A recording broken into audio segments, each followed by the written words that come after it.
this course, it's helping me in multiple ways. When Nick or one of our other BAs that I work with a lot start talking, now I know some of the reasons why they ask the questions they do, the way they do the framing. But it also, personally, I felt a little lost when I first started this career because it felt like such a divorce of everything that I had done before. And now I'm able to look at it and I'm able to say, you know what? I'm not doing it the same way anymore, but it's the same processes that I was following. It's the same being mindful of scope and all these little things that you just learn to pay attention to. But again, like you just don't have that framework that ties it all together to make it repeatable every time.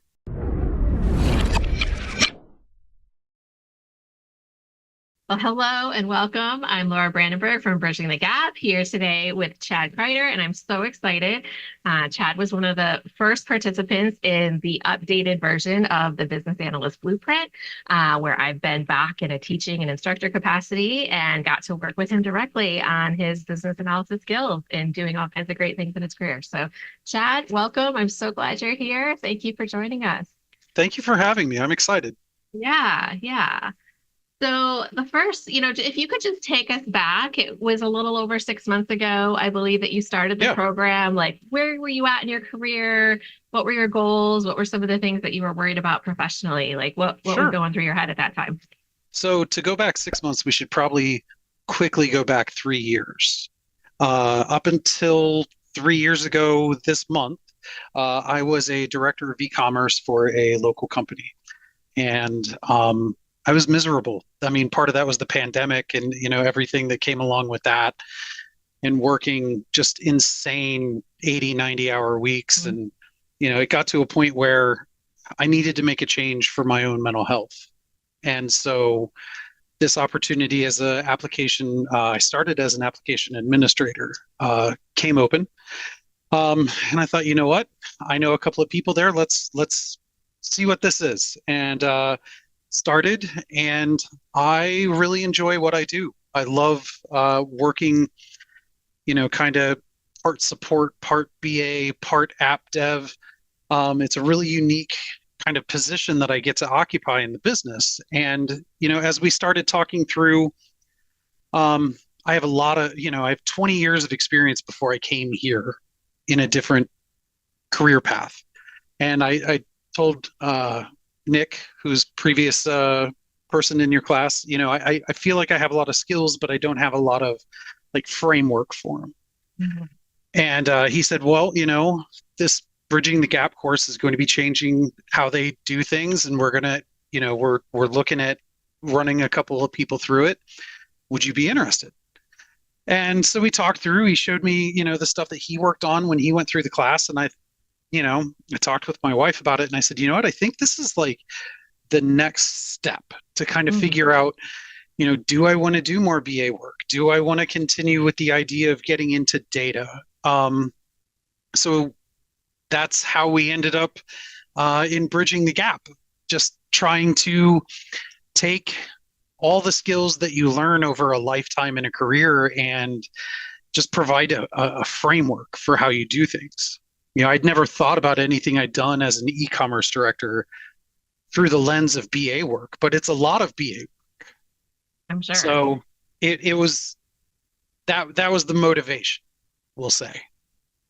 Yeah. So really to just get like pulling, I love that how you talked about because so many people are in these feel like they don't really have a career, like they've been doing these different roles and filling different gaps, and often they have a ton of business analysis experience that they don't appreciate or realize is Right. even valid. And it sounds like that was part of the awareness that you had maybe going as part of joining, but also going through the program. Is that fair? Like, Absolutely. what did that look like to realize, like, oh, I've actually been doing this for It 20 years under it different titles? actually yeah, it Like, actually there was a couple of moments like talking with my wife and talking with Nick, and it was just like, you know what?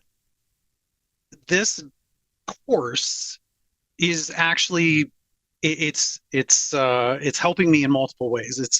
It's helping me because, when Nick or one of our other BAs that I work with a lot start talking, now I know some of the reasons why they ask the questions they do, the way they do, the framing. But it also, personally, I felt a little lost when I first started this career because it felt like such a divorce of everything that I had done before. And now going through the bridging the gap, I'm able to look at it and I'm able to say, you know what? I'm not doing it the same way anymore, but it's the same processes that I was following. It's the same, being mindful of, scope and all these little things that you just learn to pay attention to. But again, like you just don't have that framework that ties it all together to make it repeatable every time. Yeah. Yeah. So you kind of feel like you're making it up all along as Right. you go along, even though you really are applying like principles that make sense. Right. Right. Yeah. Now, one of the things that you had said when you registered for this was that you used a sample project all the way Yes. through. Can you All the share a way little through. bit more about like that project and what some Sure. of your takeaways were? Yeah. So I work for a manufacturing company, and one of the parts of our manufacturing process, we create film, plastic that food is stored, wrapped, frozen in, however you want to look at it. And we're adding to that business. And while we're adding to that business and we're looking for a new certification in that, we had these traceability exercises that we had to be able to successfully prove that we can do this. And we have that for a lot of our other processes, but for this new process, it was always, well, we kind of do that, it's kind of there. But now that we're going for the certification for these specific things, it can't just be, well, we kind of do that. Now we need it to be documented. Now we need to be able to, God forbid something happen. If there were a recall or something, we have a finite amount of time that we have to start that. So they said, we would like you to spearhead getting this traceability going for us. And that started right after Halloween, so early November. And then I started bridging the gap right after Thanksgiving. So, there was a little bit of run up to it here on campus for me, but then it was basically as I'm going through these lessons, in some ways I tried to purposely steer myself this way, but I was able to, okay, well, we're doing this now. Let's look at the modules, see what we have, see what I can, learn quickly to start digesting. And then, there's the deliverables as part of doing the coursework. Well, my deliverables are what I'm providing and building to give to my colleagues here on campus. It was fantastic. And yesterday was our final meeting on that. We've got everything going. Traceability is working the way we expect it. And now we're just doing some loose ends on, this little reporting stuff, nothing major, but just stuff that now we're in that wrap up hypercare phase. Mm-hmm. Well, congratulations. That sounds like a great project. One of the things I loved about having you and your colleague in the program was just this manufacturing is not an industry that I'm exposed to, right? And just hearing about the kinds of projects in manufacturing. And that really applies to, we always have so many different industries as part of the program, but just the types of projects and how they show up. So congratulations. That sounds like a really cool project and also a really value add for your company too. It was really it was satisfactory to there was like a satisfaction within me to know I'm the one who's doing this, but I'm also, I'm able to do it in such a way that I'm also learning and kind of nurturing my own inner curiosity as we go along. Yeah. What do you think is the biggest difference between how you approach this project and maybe how you would have if you hadn't been going through the program side by side? I'm very much a kind of like a ping pong ball. I know this about myself. ADD, ADHD, whatever you want to call it. That's, I latch onto something and I go with it, and then something else catches my attention. So I would have kind of bounced from a requirement to this piece to that piece. And I would have been trying to apply, you know, processes to it, but in very, very small bite-sized increments. Probably right up until someone like Nick was like, "Hey, man, um, we need some deliverables," and then I would have freaked out and I would have spent, a weekend getting deliverables ready. Um, as opposed to, with a course like this, and talking through, even just the master class, laying out these are the steps. When we were all done, and because I did module 4 last, I went back and I said, okay, I'm gonna do this module, and then I'm gonna make sure, because we're getting ready to wrap this all up. Is everything here? Is everything good? And just being able to do that and make sure that I'm keeping myself on task and kind of build a document that I can just, here's my template. This is how I'm going to start now. It feels like a completely different way to try and do my job. Mm. And is it something you're continuing to apply in other projects going forward? Yeah. Because like one is great, right? But it's like the results come when you do it again and again. Yeah. One project that went really smooth is great. But being able to say, okay, now I proved that not only does the process work, but it's a process that I can follow and I can do this. So now it's like, okay, well, we're just going to keep doing this, the same kind of format, the same kind of thing. And sure, you'll have to change things based on the project. Nothing is ever going to be perfect, but it is a wide enough range template, that you can make it fit almost anything, I think. Yeah, that's awesome to hear. One of the things I really appreciated about having you in the program is you were like, I think you were on just about every office hours call, right? You asked questions, some in the forums, but you're definitely really engaged in the office hours calls. Like, what was that like from your perspective? Like, what did you tend to take away? Both from your questions, but also other people's questions. Like, what was that like for you? So the thing I love the most about the office hours was this was time not just with you one-on-one having a conversation. This was also time with other people doing BA work who I would never run into these people in a normal day-to-day situation. There are different industries, different parts of the world. And it was motivating to go to the calling hour, or to the calling hours, to the office hours, knowing that, oh, well, Anna was part of this at the same time, and she's doing something completely different than what I'm doing. But we're using the same concepts to do our jobs. And it was fascinating to listen to how she approached it. And then, to listen to how, you asked questions the same way to both of us. And it was very interesting to see how, the question doesn't have to change, even though the answer is going to change based on, a perspective or career or, industry or whatever. And seeing that really drove home. I found it on, I think it was on LinkedIn, or maybe it was on Google when I was looking. I did a presentation on the Bridging the Gap course here at work. Oh, fun. And you have a slide out there somewhere that says business analysis is a skill set, not a job title, or something like that.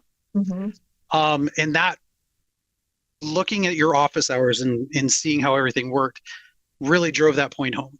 We're developing a skill set, not a job title. Mm. And if you develop a skill set, that skill set is going to be transferable. Yeah. So that I love hearing that, because it is so, the people we get in the program are so varied. Like you said, we have people from different countries, different parts of the US, different industries, but and I'm always nervous, like, oh, is this industry going to be the one that like my questions aren't going to work, or like, but you could always find something, right? Some way of how do you apply these foundational skill sets to work within that organization to do something better. And so as of Absolutely. yet, we haven't gotten stumped on that. So I'm up Yeah. for the challenge though. Yeah. Yeah. And it was really interesting the way myself and my colleague that took the course with me, we're working on very different perspectives of the business right now. And seeing, we had a weekly call amongst us with Nick, just to talk about everything. And it was very satisfying to see, the office hours and the calls that we had here on campus and talking with Nick, and it just seeing that, yeah, as long as you're approaching this as these are skills, this is something that is going to fundamentally change how we approach things. It industry seems to be set dressing. Hmm. Yeah. So last question for you, and then you're welcome to share anything else you'd like as well. But where I know you have some exciting kind of career goals and where you're headed now. Yes. So, like, Yes. where do you see yourself headed now that you're obviously excelling in this role that you're in, and you've got some exciting ideas of where you want to go? Yeah. My goal is to end up as a data engineer here. Um, and I think one of the most important parts, especially uh, where with how our business is set up, is we are multi-site, multi-state, different time zones. We're not like multinational yet, but it's we need to have good solid practices to make sure that myself working in Ohio, when I'm working with someone in Chicago or South Carolina or Massachusetts or Wisconsin, we approach it the same way every time, and we can use this to drive culture within our IT department, so that we know, as we start to build out our data sets and we start to engage with people around the business, we're being mindful of what they need in the same way that we would be mindful if we're turning on new software, or if we're putting up some new part of the network for a new building or something like that. We need to make sure that we're treating our data and the consumers of our data in the same manner.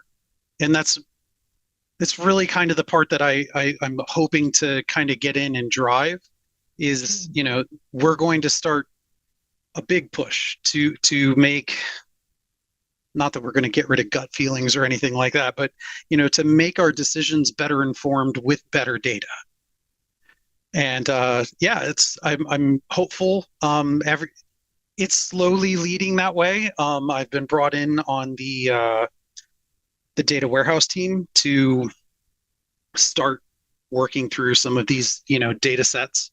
I'm working with logistics right now on bringing on a new outside warehouse. It's a third-party warehouse. It's like 300,000 square feet, and working with a project manager. Working with myself is kind of the BA role on it, and then working with everybody else in IT to meet an aggressive deadline by the business. It's very exciting. Yeah, it sounds like you're already taking steps for that, which is also Yeah. how I always advise people to get into BA, right? Just like take the Yes. project that kind of gets Yep. you in that direction. So you've like taken that step forward. It's Yeah. unfolding from there. Yeah. Take the step, grab a hold of it, take the opportunity. It's probably going to be scary. I'm not going to lie. I've never done anything to turn on a 300,000 square foot warehouse, Yeah. but now I'm going to, and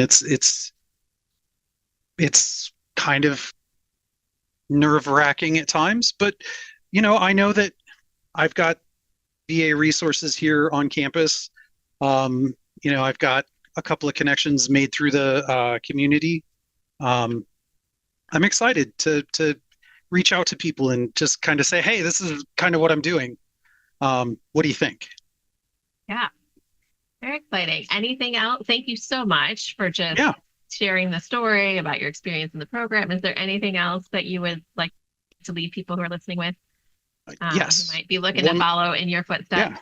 Yeah. And this is what I told people when I did the presentation to our IT team. I am in my 40s. I have a life. I have a wife. I have kids. I have a kid in college right now. I have a job. I have all these things. I am a very busy guy. I still found time every week to work on this process, to work on this program, to make an investment in me for my career. If I can do it, anybody can do it. Hmm. You just have to, you just kind of have to budget your time. Um, Now, I will say, if your employer is super awesome and you're able to work on this for your employer, there are easy ways to say this can benefit us as I'm taking the course. So don't be afraid to try that angle if you need to. Mhm. Yeah, I think prioritizing the time investment is so important, Yeah, and so key. And you mentioned kind of like the ping pong effect that you have, right? So yeah, can you just share a little bit like what was your actual strategy for making the time? Because this is yeah. a big challenge for a lot of people. So I knew, we had the office hours with you once a month. Um, Amber and I, my colleague that went through this, we had set up a call every Thursday morning. We were going to get together and we were going to talk about what we had worked on the week before. And we made sure we put that on our Outlook calendar. We blocked out that time, and we said, this is not just a help for us. This is holding ourselves accountable.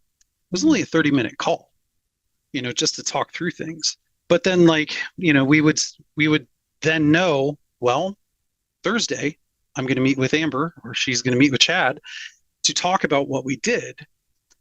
So it was one of those things like, okay, well, now I have a deadline that I've given myself. Now I'm going to start to look, where can I fit this in?